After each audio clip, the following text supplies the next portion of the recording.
is Tech Director Noodles, or Tech Director Gabriel Curtis, and it's going to be going through a quick general briefing on everything that's been going on. I feel like y'all deserve a good, up-to-date, vocal me, me, saying everything so that it's fact in place. There's no more rumors, no more misinformation, no more just thoughts roaming around. So I figured I'd get it all straight right now, tell you what I'm working on for the project. So let's go and get into it, because it's 3 in the morning. I kind of want to go to bed.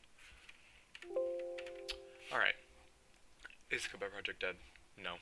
We still have some softwares in the works. Our servers are still working. Our website is still functioning. So no, not abandoned. I've been working, at least me. Why the lack of activity? There actually isn't a lack of activity. It's only a lack of activity to everyone else. So we've been working on a lot of stuff behind the scenes that I'm going to be going into more detail. The server was a huge annoyance. It took a while. Is there an ETA to get all this stuff finished? No. It's going to be a bit before we can get everything finished, because there's just so much stuff to do behind the scenes before we can start getting to stuff like ANSA. I'd say ANSA's like 5th on our list right now. It's going to be a fair bit before we can actually get there.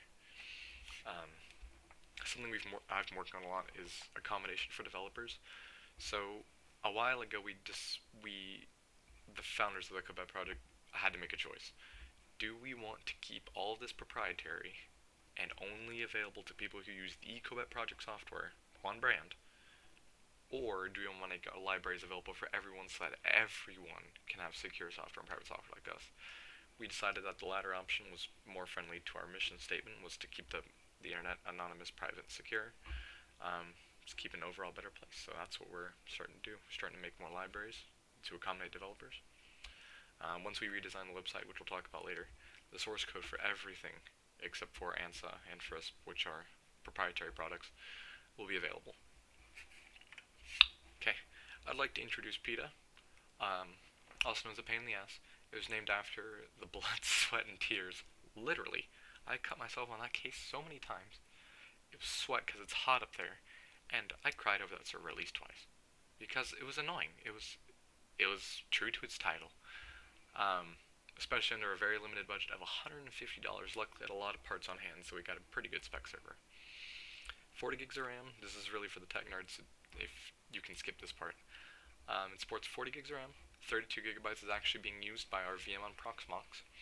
Has 16 cores, 4 terabytes of storage, and a 1 gigabit per second network connection. It can run 24/7, like 364. There's obviously going to be some downtime, just like everything.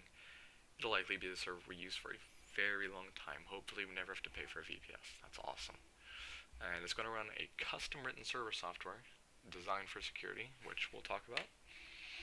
It's called Amalgamate, here on known as AML server or AMLS.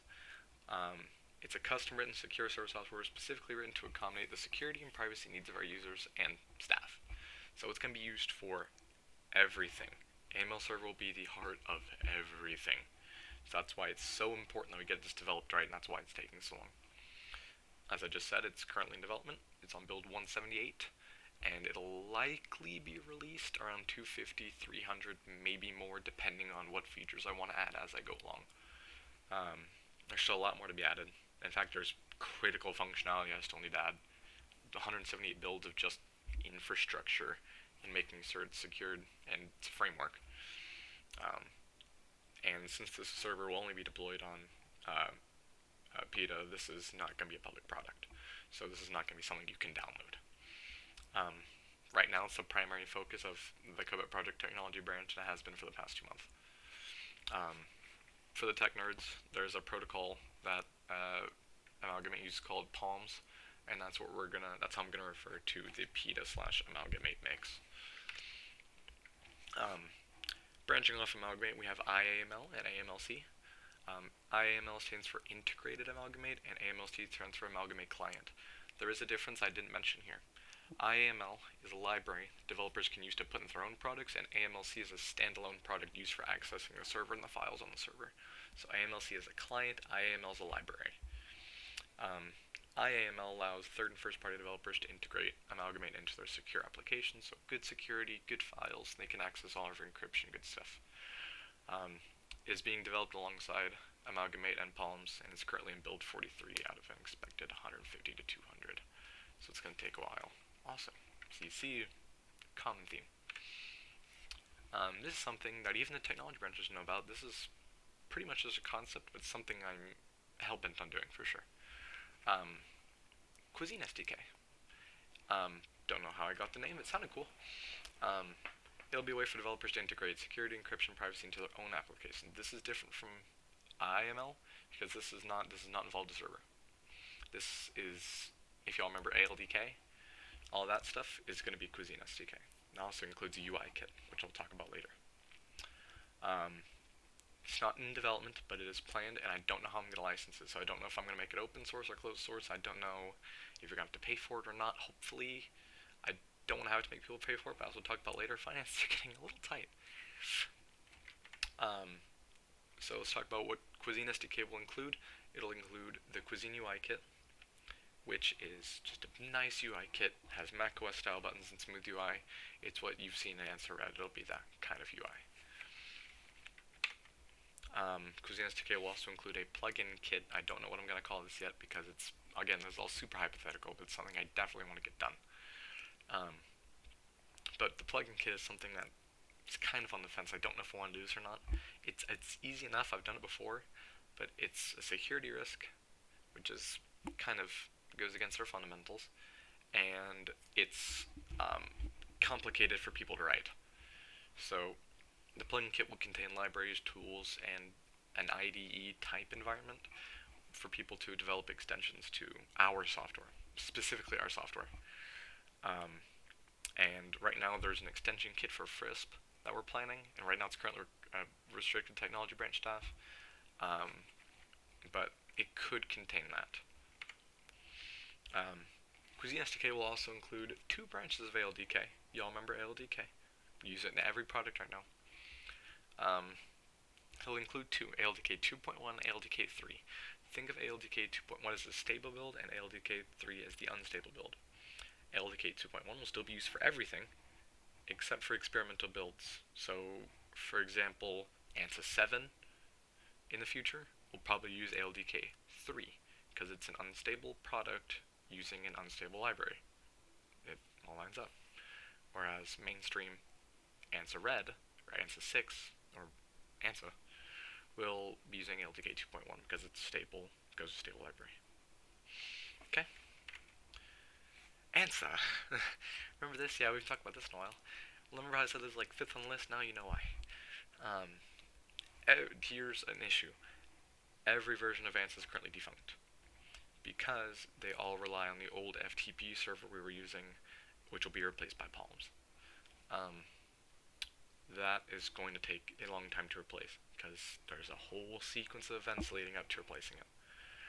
The feature set of ANSYS 6/Red/ANSYS is fully complete. I have everything I want there. It's missing Palms integration, which makes it unreleasable. Once it's integrated with Palms and everything else complete, it'll come out of beta and be put into production, which will replace ANSYS 5 and it will completely obsolete ANSYS 4. I still have copies of ANSYS 4 somewhere. They're not available for download, I don't think, but some of you still have it, and those will be obsoleted. FRISP. Yeah, I remember this too. It is also completely defunct until Palms can be integrated, and the SSL certificate can be renewed. The SSL certificate expired because I'm too lazy to renew it. I'm sorry. It's also not a focus. Cobet.com is currently defunct. There's a common trend. Needs major updating. There are a few people on the website that are no longer a part of the project, have resigned, or became WK members. It's going to be rewritten in Adobe Dreamweaver, and you can actually go check out a demo that I'm currently writing right now. It's garbage, it's awful. But it's at thecobet.com/demo, so you can check that out.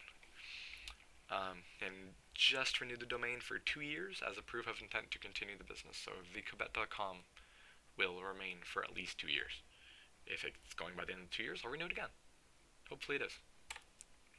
Okay.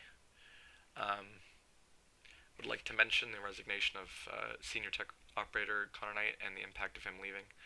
A personal conflict of interest that happened outside of the Cobet project. He chose to completely disassociate from me and the project. He was actually legally on the document. He has not yet paid me to take his name off the document, but that will be done soon. He's about to legally not be a part of the project, which will be complicated and that'll cost even more money.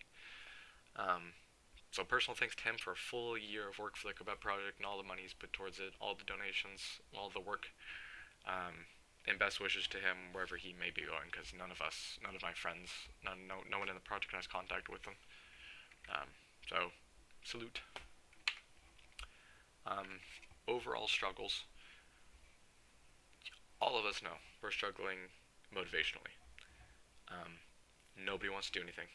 And it's come to the point where everyone knows, like, this isn't even me being self-centered. Everybody knows that I'm the core of this project. If I stop moving, everybody else does. I need this project to become more self-sufficient. I don't know how to do that yet. Hopefully more training and more activity in the Discord server can go to that. So yeah, and another problem is finances. We have $1 in our bank account. Literally $1. Hold on. I will actually show this to you guys. One singular dollar in our bank account. Let me go and send it. Hopefully I don't give away any sensitive information here. This is one take, by the way, because it's 3 in the morning. Alright. Here we go. Right here. We have... there's the camera. We have $1.30 in the bank account. So I would really appreciate if you guys donated. That is how dire the situation is. We have $1.30. Please donate. You can leave the video at this point. None of this is important. This is all miscellaneous information I didn't really feel like was too important to include in the video. Unless you're staff. If you're staff, stay here, please. Staff, if you require Microsoft Office or I gave you a subscription to Microsoft Office, please contact me. That one is now defunct. I have new Microsoft Office use. The same thing, just a different account. The old one expired. So, I'm going to give you that new one. Staff at thecobet.com, also known as the Staff Access Portal, is completely defunct. Nobody uses it, and I don't feel like maintaining it. Staff, the way I worded this is stupid. Nobody relied on documentation to begin with. Don't worry about it. Don't worry about documentation anymore. Don't worry about writing documents. It's no longer part of your job description, I promise. TOs, if you require Visual Studio, I have Visual Studio Enterprise keys. Please contact me. I have like 1 billion testers. Enjoy your chronocation. There's nothing for JTOs tests, but STOs, please contact me. Thecobet.com hosting, the actual server, renews in August. The first.org domain and hosting renews in July. We need about $50 by August to pay for these bills. Now they're miscellaneous costs like license keys mostly. This is important. All of this is the official links and information for the Cobet project. Patreon, patreon.com/thecobetproj.